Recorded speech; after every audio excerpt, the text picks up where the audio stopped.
আতিনা ফি দারে দুনিয়া না হাসান, আতিনা ফি দারে উকবানা হাসান, ইয়া গিয়াসাল মুস্তাগীসিন ইহদিনা লিফতিখারা বিল উলুমি ওয়াল গিনা। আল্লাহ পাক রব্বুল আলামিন বলেন, তোমরা সাহায্য প্রার্থনা করো ধৈর্য আর নামাজের মাধ্যমে, কারণ তোমরা সবাই বড় দুর্বল। দুনিয়াতে তোমরা সৃষ্টিগতভাবেই বড় দুর্বল। আমি তোমাদের মতো দুর্বল করে কোনো প্রাণী সৃষ্টি করি নাই। ওয়া খুলিকাল ইনসানু যায়ীফা। তোমরা একটা মাছি মশার কাছেও বড় দুর্বল, একটা পিপিলিকার কাছেও বড় দুর্বল। আল্লাহ এত দুর্বল করে বানাইছেন, তবে আমাদের মর্যাদা দুর্বল করেন নাই, বরং আল্লাহ পাক আমাদের মর্যাদা দিয়েছেন সবার উপরে। এক কথায় বলা যায়, আমাদের মানুষের মতো দুর্বল যেমন কোনো প্রাণী নাই, এবং আমাদের মতো সম্মানিত কোনো প্রাণী আল্লাহ বানান নাই। ওয়ালাকাদ কাররামনা বানি আদম وحملناهم في البر والبحر ورزقناهم من الطيبات وفضلناهم على كثير ممن خلقنا تفضيلا।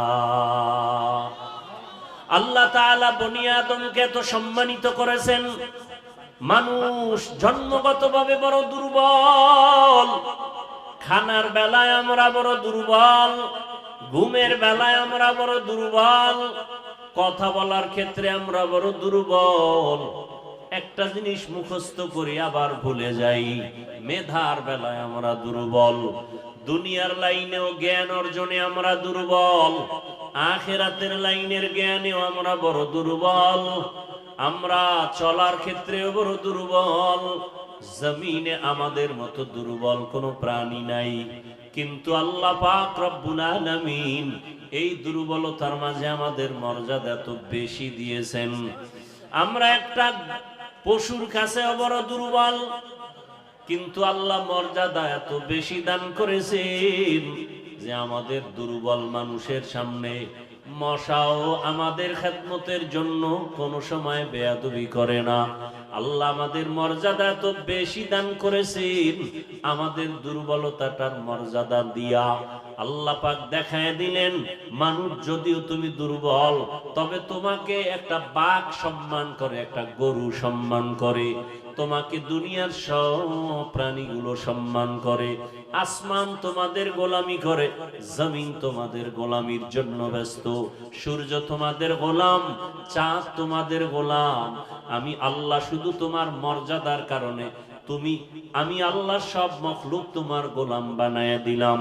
ক্বালান নবিয়্যু সাল্লাল্লাহু আলাইহি ওয়া আলিহি ওয়াসাল্লাম, আদ-দুনিয়া খুলিকাত লাকুম ওয়া আন্নাকুম খুলিকতুম লিল আখিরাহ।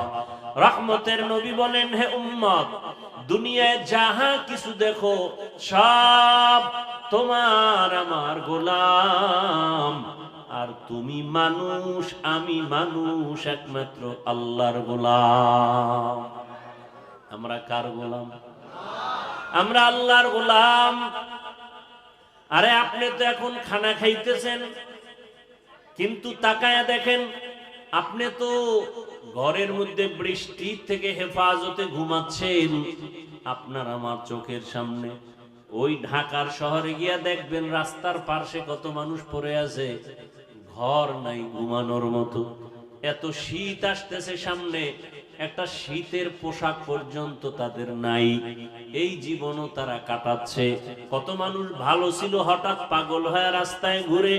আল্লাহ আমাদেরকে এত আরামে রাখছেন, এর শুকর কি আদায় করেছি রে বান্দা? আল্লাহ পাক রব্বুল আলামিন গোটা জমিন আমাদের গোলামির জন্য বানায় দিলেন, আসমান আপনার আমার গোলামির জন্য লাগায় দিলেন। সূর্য আপনার আমার গোলামি করে, কোনদিন সূর্য আপনার আমার সাথে বেয়াদবি করে না। গরু যদি মেজাজটা গরম করে, কোন বনিয়াদম এক ফোঁটা দুধও নিতে পারবে? পারবে? কিন্তু গরু বেয়াদবি করে না। একটা মশা যদি মেজাজ গরম করে, আমাদের আর রাতে ঘুমানো যাবে না, কিন্তু মশা আমাদের সাথে বেয়াদবি করে না। আল্লাহ তাআলা সব আমাদের গোলাম বানায় দিলেন। এরে আল্লাহর বান্দারা, নদীর পানি আমাদের গোলাম, মাছ আমাদের গোলাম। যদি নদীর মাছ আমাদের গোলাম না হতো, জমিনে কোনো দিন কেউ মাছ ধরে আনতে পারতো না, নদীর থেকে আমরাও খেতে পারতাম না।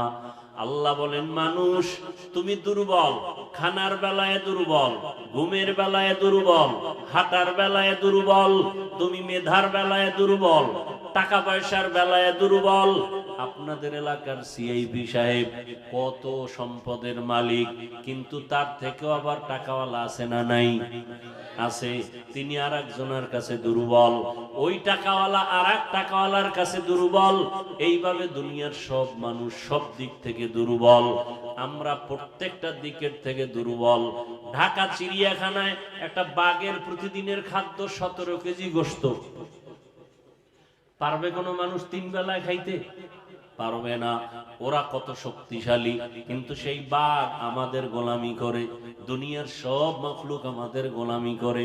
আল্লাহ পাক রব্বুল আলামিন গোটা দুনিয়া আমাদের গোলাম বানায় দিয়েছেন। কেন? আমাদের শক্তি বেশি, হ্যাঁ, টাকা বেশি না। না, ঝিনুকের কাছে বহু মুক্তা আছে সমুদ্রে, সাপের কাছে টাকা আছে, জিনের কাছে টাকা আছে, কিন্তু আমরা মানুষ ওদিক থেকেও দুর্বল। তো এত সম্মান আমাদের কেন?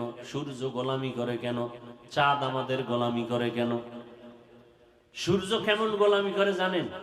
এই যে আপনারা জমিনে বসে আছেন, ধান চাল যা কিছু হয়, যত ফসল, সব ফসলের কালার হয়নি? কালার হয় না? একটা আম ছোট থেকে বড় হয়, এরপরে আবার রং পাল্টায়, হলুদ লাল, এই যে যত কালার হয়, সব ফল ফসলের কালার সূর্যের আলো দিয়া হয়। কিসের দ্বারা হয়? সূর্যের আলোর দ্বারা সব কালার। পরীক্ষা করে দেখছেন কোনদিন? একটা আম গাছের দিকে তাকান তো, দেখবেন সূর্যের আলো আম গাছের যেই পার্শ্বে বেশি লাগে, ওই সাইডের আমগুলোর কালার ভালো।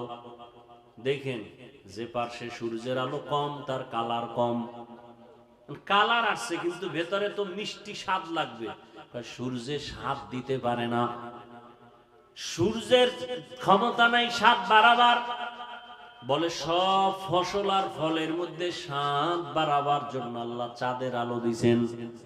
পরীক্ষা করেন, রাতের বেলা তাকায়া দেখেন, আম গাছের ভেতরে যেই পাশে চাঁদের আলো বেশি, ওই পার্শ্বের আমগুলো মিষ্টি বেশি। যেই পার্শ্বে চাঁদের আলো কম, ওই পার্শ্বের আমগুলো কালার ভালো কিন্তু মিষ্টি নাই। আচ্ছা, তরমুজ দেখছেন নি? তরমুজ মাটিতে থাকে না, বড় হয়ে উপরের অংশ দেখছেন পুরা কালা, মাটির সাথে যেটা লেগে আছে ওটা সাদা। কেন? কয় সূর্যের আলো পায় নাই। শুধু তাই, আবার দেখেন ওই উপরে চাঁদের আলো লাগছে মিষ্টি, সাদা অংশ চাঁদের আলো পায় নাই, মিষ্টিও লাগে না, পানি পানি। বুঝেন না? তাহলে দেখেন তো, চাঁদ এই যে এগুলো করতেছে আল্লাহর জন্য না আমাদের জন্য? আমাদের জন্য। তাহলে একটা সব দুনিয়ার মখলুক আমাদের জন্য।